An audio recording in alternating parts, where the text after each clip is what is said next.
me is definitely on the news, like a lot of on the news. I've especially in this election, being this my first year I was able to vote for the federal election, was like definitely looking on the internet and Googling more, but like I haven't really learned a lot about politics like in school or anything. Observing. Sorry? Observing. Observing. Do you want to expand on that? Well, observing what goes around in the world, not only just Canada. We actually did a lot in school this year because they had a mock election at our school. So it gave everyone, they had all the politicians come in and give their spiel to all the students. So people got to learn a lot more than they normally would have. And then, of course, you have a little bit in Socials 11, but not really that much.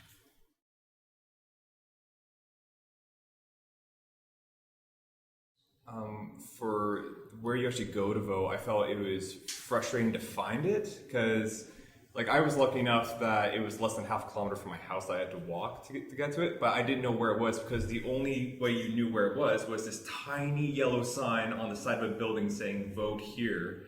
There was nothing else. I was up in the heart. Mine was awesome.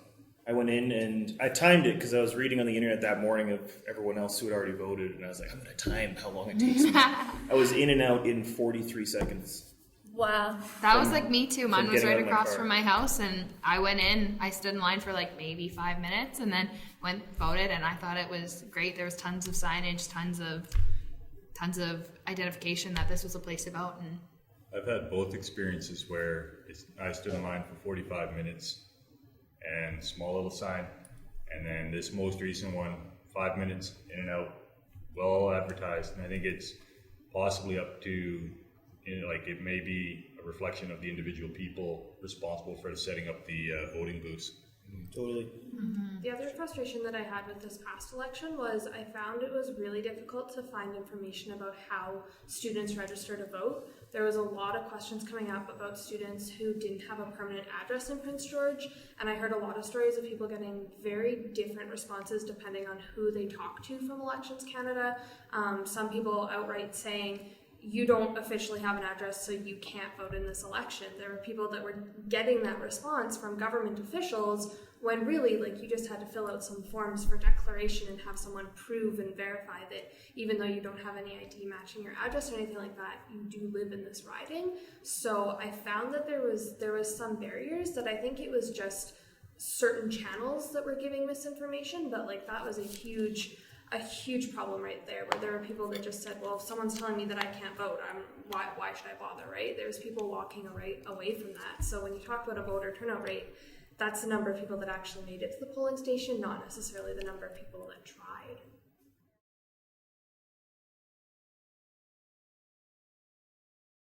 Like, my grandfather only gets emails from the Conservatives, and he would send me them. He's like, what do you think about this? I'm like, have you even like Googled it? Like, have you tried? And they only accept one view.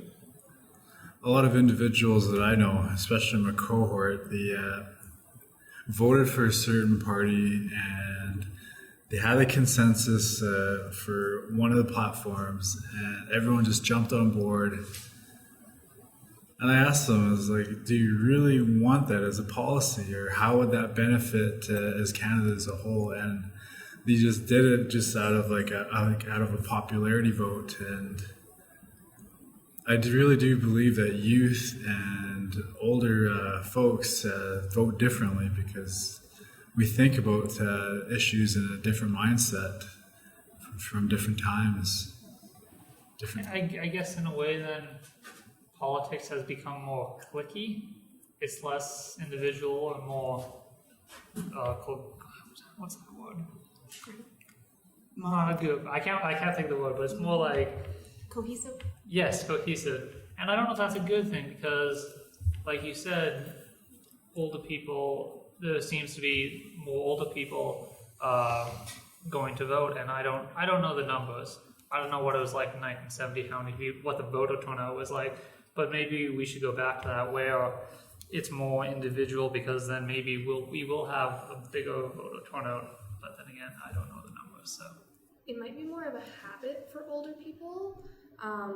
Maybe, just like growing up in a different generation, it was more of an expectation. It was more of like a social thing to do, whereas now, you know, I hesitate to say it's acceptable, but really, like, it kind of is acceptable to not vote, right? Like, it's, you know, no one's There's going no to be penalty. that shocked if you admit that you didn't vote in the last election. Most people also just won't notice if you haven't voted, you know, so maybe it's easier for us to get away with it, and it's just different that we don't have that expectation on us, or we don't feel like we have that expectation. But I don't know, like, I guess I don't know any older people that don't vote, but I'm sure there are older people that don't vote, right? Just like I know lots of youth that do and lots of youth that don't, so. Maybe like the whole sense, like I know especially like older people, like say 70s and up, their parents might have been of the age when women just had the right to vote, so perhaps it's more, there's some bigger emphasis on that. I'm speculating for, say, elderly women. Maybe there's that idea that, you know, they didn't have the right to vote. Now that we do, let's do something with it, and they feel that obligation, that civil duty, I guess you could say, to vote. But other than that, I'm not really sure. I think one of the problems is that youth is never really given a push to say that this is your civil duty, that you really need to actually, you know, cast your vote. Like in high school and elementary school, there was nothing that said, you know, you want to vote when you're older. They never brought that up to us. Even my parents said your vote doesn't matter, and which is stupid because it absolutely does. I think there should be like a national holiday for everyone to actually go and vote, you know, because your vote does matter. I mean, it may not get the result you want, but, you know, it's the only way we're going to change things in the long run. Also the idea that I guess like at 17 years old you're not allowed to vote, and then boom, your birthday comes, you're 18 years old, finally like the government deems you fit to vote. I guess it's kind of that idea as a youth, like, oh well, I wasn't able to vote last year, I'm a year older now, like what difference does it make, kind of? Like, I don't know, why does my opinion all of a sudden matter now? I know that's what some of my friends felt was, well, we just turned 18 and what now? All of a sudden the government wants to listen to us? That's stupid, but... Personally, I was excited to turn 18 and be able to vote because I just want to be able to get my opinion out there and just try and make change, even though I know it won't necessarily do anything, but still just the whole concept of it. But I know a lot of people, they don't really care. They don't think, oh, why does it make a difference now? I'm 17, I'm 18, doesn't really matter. Also, I feel like there's less motivation for youth to vote. It feels like the politicians are really pushing for the older generation's votes, so they're really tending to base their platforms on stuff like pensions and all that kind of stuff, which we really don't think about as much. And really, we think about stuff like tuition, and sure, there's talk of tuition, but it's far from actually happening, paid tuition. But there's countries out there like Finland where it's totally paid for. Why can't that happen here? But it doesn't seem like the politicians are really trying for that. So maybe if the politicians actually aimed their platforms towards the youth, they could get a few more votes. I think it's a really great equalizer. I remember Obama's first campaign, and I heard about Twitter because I heard about Obama being on it.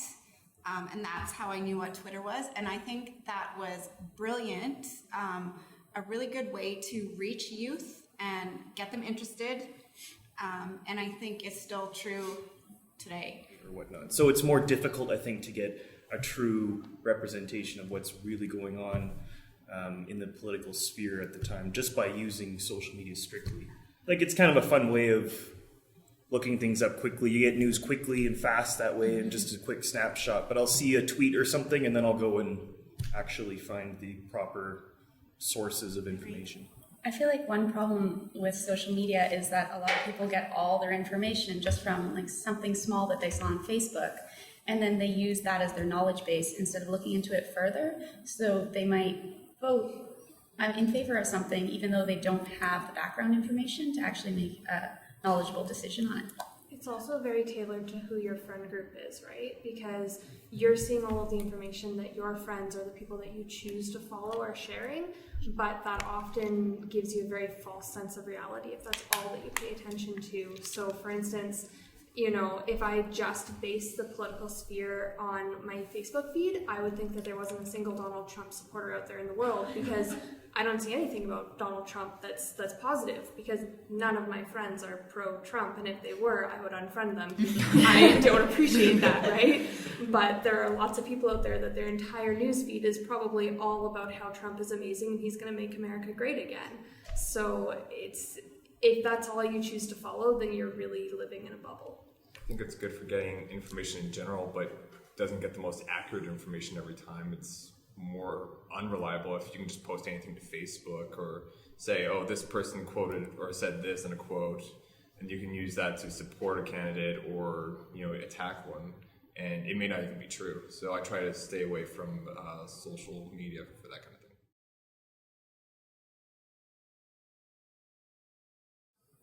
Do you think it would encourage more youth to go vote just on their tablet or on their iPhone? Definitely. Yeah. I think Yeah. so, yeah. It'd take like 10 minutes instead of an hour of standing in a line. Yeah. I feel like online might almost lead to a few more problems because it's a lot easier for someone to hack the system or something online than to do something with the ballots physically. Like, there's all these scandals in politics about people hacking computers and that kind of stuff, influencing stuff. So if we have it online, there's just more risk that way. Like I've voted in every election that I could, but I really don't like standing in the line. So, you know, I guess that's a plus.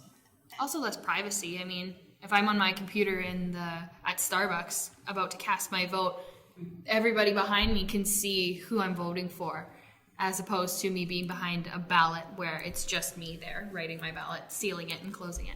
I think the obstacle for online voting would be a secured website to platform and facilitate that, but it also would leave a less of an impact on the environment as well, and time consumption. Like, I agree with you. With elections, anytime you work with youth, you gotta learn their lingo. You have to take what you know and you have to put it in their language. And if they're wanting to try and engage youth more, I think they need to put it in their language. But it will also put some people away, because the older folks, the seniors, would see it as, would see it as losing, the importance. It would just be, some popularity poll online. And even personally, being in the age group of youth, still don't like idea, even though it could be secured. So a lot of people will come in, youths will come in, in numbers, as well as it will also put a lot of people away from. It makes it look less important, because then there's less trust. There's more skepticism.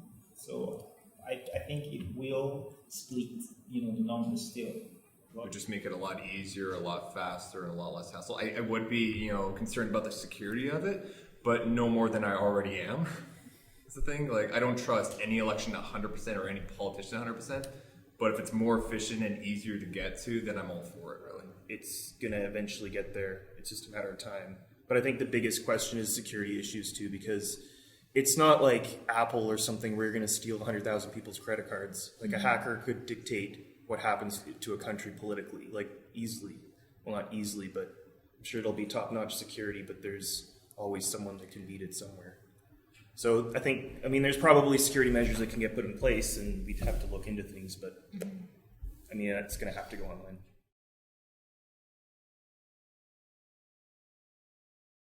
There's a lot of skepticism about lowering the voting age because a lot of the older generation in particular feels that youth from age 16 to like 18 or 20-ish, I find, aren't able to make the decisions as well as gather the knowledge necessary to make what they consider, a proper vote. They're just going to vote the same way that their parents would vote is the most common argument that I hear. But I personally would have to disagree with that. As immature and, as inexperienced as you are when you're 16, you still want a way to influence what's going on in the world around you. You know, 16-year-olds, they're willing to pay taxes. They're willing to get involved. You know, they can do all these great things, but you know, they can't vote. As opposed to lowering the voting age, I would kind of say no. At say here in BC, you can get your N driver's license at age 17, at age 18, and if anything, I would even say maybe bringing the voting age up to 19 years old. 19 years old is when you're allowed to drink, you're allowed to do this and the other thing. So I would honestly say maybe bringing it up at an age, because I don't know. I think 18 is kind of it's a weird place for youth, but I think 19, giving that extra year might might bring down like the amount of voters, but I mean, I think it would bring up the maturity, I guess, and the more more higher intelligent voters, I guess. But I feel like 18 is a good, because that to me it seems that's where I am now, a young adult. That is, I'm stepping into adulthood. 16 to me just doesn't seem anywhere near that point. Of course. But I mean, if you're not old enough to drink, you're probably not mature enough to vote or have. That was kind of my sentiment. But I think it's good where it's at now. I think lowering it would open up doors to new votes, but I mean, not all the votes are going to have the best intention in mind, or they're just not going to care. They're going to say, "Oh, I'm going to do this because my friend said so." Yeah. And people still do that, but you're just opening the door to more immature people to do it. Yeah. But if we change it to 16, then 16 becomes the new 18, and then people know when they turn 16, they have that responsibility. They're already working part-time jobs. They know what they're doing. Because I think it would be really beneficial for your first voting age, your first act of voting, to be when you're still in high school, when you're still taking a class where you have the opportunity to learn about government, where you have the opportunity to go through what an election looks like, where you have the opportunity to have the candidates come in and speak to you and maybe have a debate at your high school or your educational institution, and where you're still living under the roof of your parents so they can take you to the polling station, things like that. I think that 18 is a weird age because for most people, they're off on their own, right? And it's just, you've already got so many adult things that you're expected to do that are overwhelming that voting can just be too much to figure out at a time when you're figuring out how to go grocery shopping for the first time and how to do your laundry and things like that. Whereas when you're 16, I just don't think that there's that much of a difference in your educational sphere and in your political mind and things like that, that if you really don't know who to vote for, you probably still won't vote at 16. But if you do want to vote, there's so many more ways to reach you and be able to help you in that process. If you can't hold office at 16, if you can't come out and read a speech, stating or expressing your stance and your party's policy or your individual policy, if you're running partyless, then you shouldn't be able to vote. That's my own idea. So if it's going to be 16, that means we are trusting that 16-year-olds are capable of charting the future. And still, it's a matter of doing some tests, some pilot tests, in schools, and how well can a 16-year-old run, an organization, and how well can they chat their own. So it definitely should be, if it's going to go to 16, it should be eligible to be voted into office at 16. You're not even in high school, so there's a problem there. And definitely not a good thing. It's not a good place to go. I'm not in favor of it, primarily because to drive a vehicle where you could take someone's life, you have to go through a graduated driver program. If you give you the right at 16 to vote, you could crash the country. Why not have a graduated voting program? Because by the time you get your license, you're excited to drive. You've got your wheels, you've got the responsibility.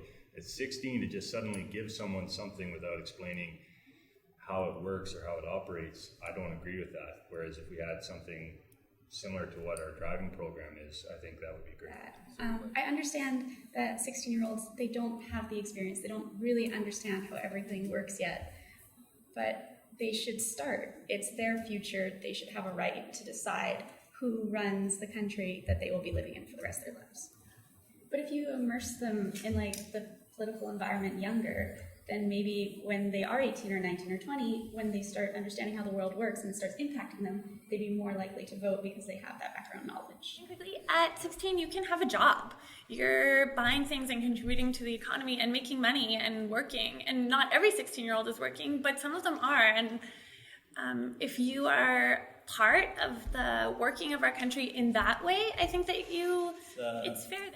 It's a teeter-totter, and it seems it's not going to go right because we do have a lot of numbers in 16s actually, so we can actually throw off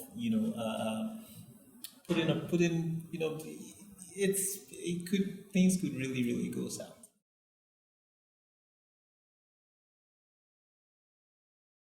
It seems like a really great idea, but then there's also religious groups that don't vote, like Jehovah's Witnesses. It's not part of their religion to vote. They don't take part in politics.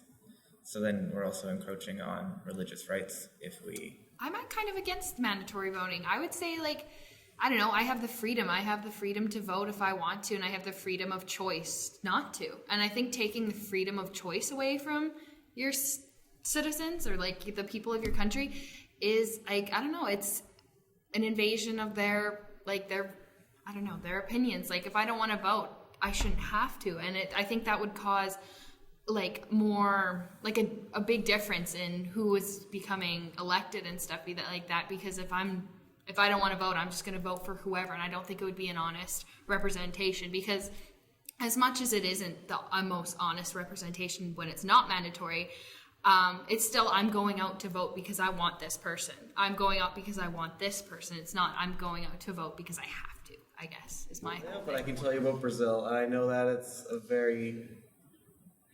there's kind of been two sides to the coin, obviously. Because voting's mandatory and you can get a fine if you don't do it. A lot of people have been making up joke candidates, basically. Yeah. I think one of them was like Barack Obama for Brazil, and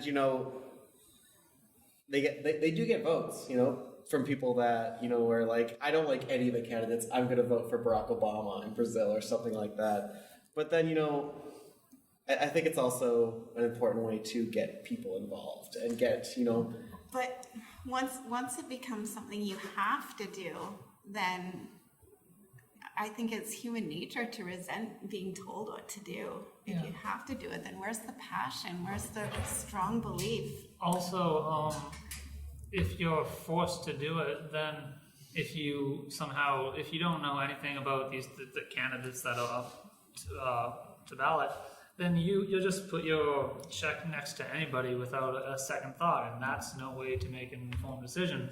So there's pros and cons to this mandatory voting thing. Yeah, I don't think it's very Canadian. Yeah. That's just my... I think there's more downsides to it than an upside. The purpose of me going. I kind of disagree, because if you don't go out and vote, people don't know if you agree with anything, or they don't know that you couldn't get to the voting station or anything. If you're saying no, none of these people represent my ideals, that's one thing. If you just don't vote, they don't know. Is it because you didn't want to vote, or is it because you just don't agree? I think it would be a huge inconvenience to people, especially like we would have to find all of these ways for people with disabilities to either get there if they don't vote, or to find, like, for example, somebody who's blind or visually impaired, like how are you going to get them to vote even if they want to? Like, there's so many things that people need to think about. And I agree. I think it's a strong statement if you're actually going and ticking a box saying, I don't agree with any of these candidates, no one is representing me. That's very different than not showing up or being lumped in with someone who can't see and just ruins their ballot, right? I think that's important things to collect, and the only way we're going to really collect that information to know what our citizens are thinking is if it's mandatory, that everyone has to say, yes, I want this candidate, or no, I don't want any candidates at all. I do believe mandatory voting will just infringe on our freedom and rights, period. I feel like it kind of defeats the purpose of democracy, because democracy is all about choice. And when you take away a person's choice to vote, then you're getting rid of the fundamental aspect of democracy. So.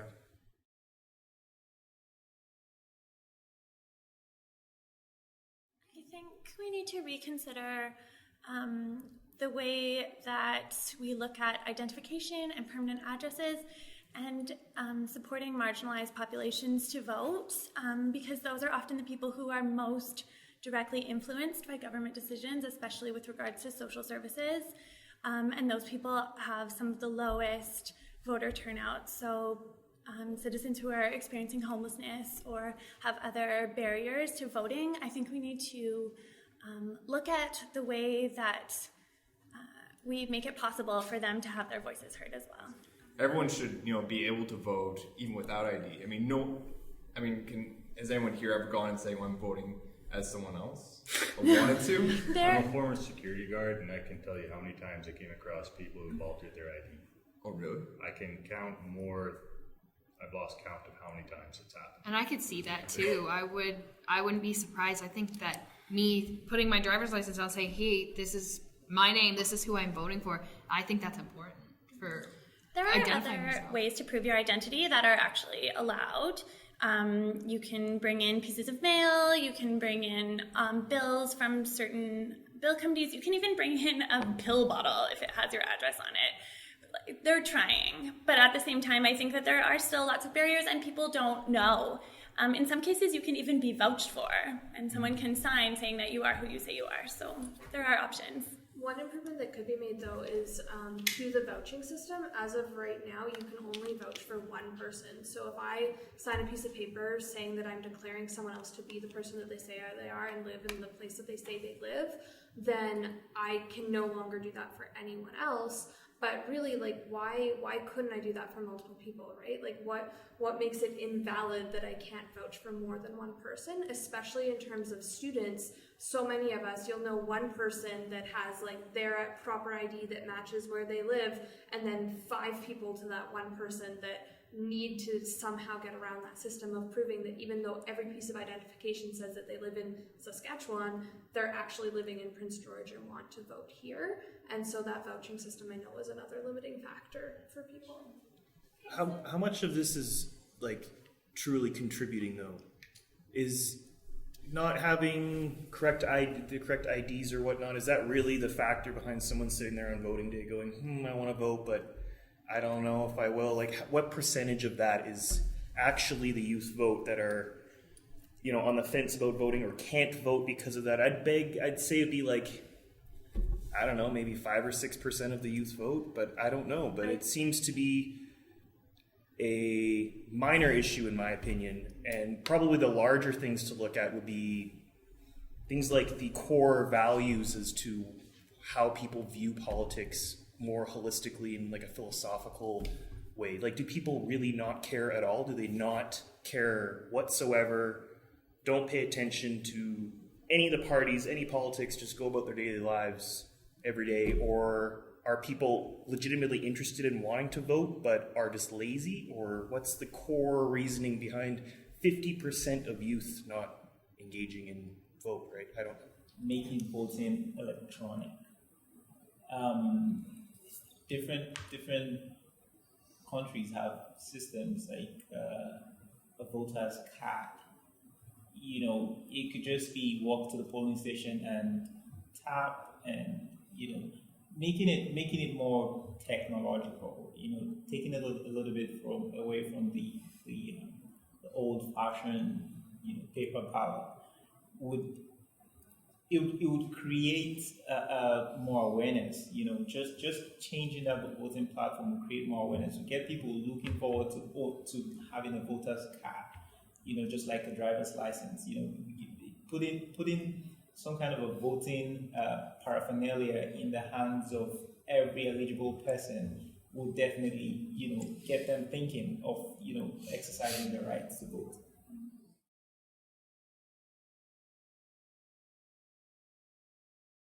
We do referendums for what we call huge issues. It will be a very, very interesting thing to actually vet issues that should be campaigned on. So pre-election issues.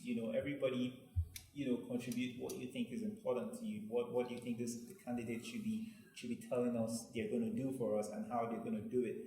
Getting involved with the political party in any way you can, or some sort of activist group, something like that, something that pushes for change, can really help people get involved with politics.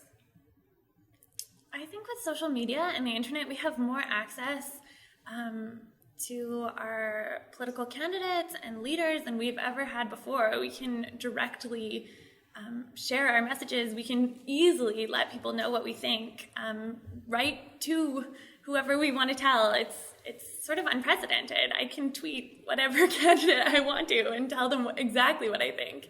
And I think it's also more public. I think having written a letter and sent it in the mail is so different than me publicly saying on Twitter, this is what I think, and having however many people agree with me or disagree with me. Social media gives us this entirely different forum to be able to bring people in.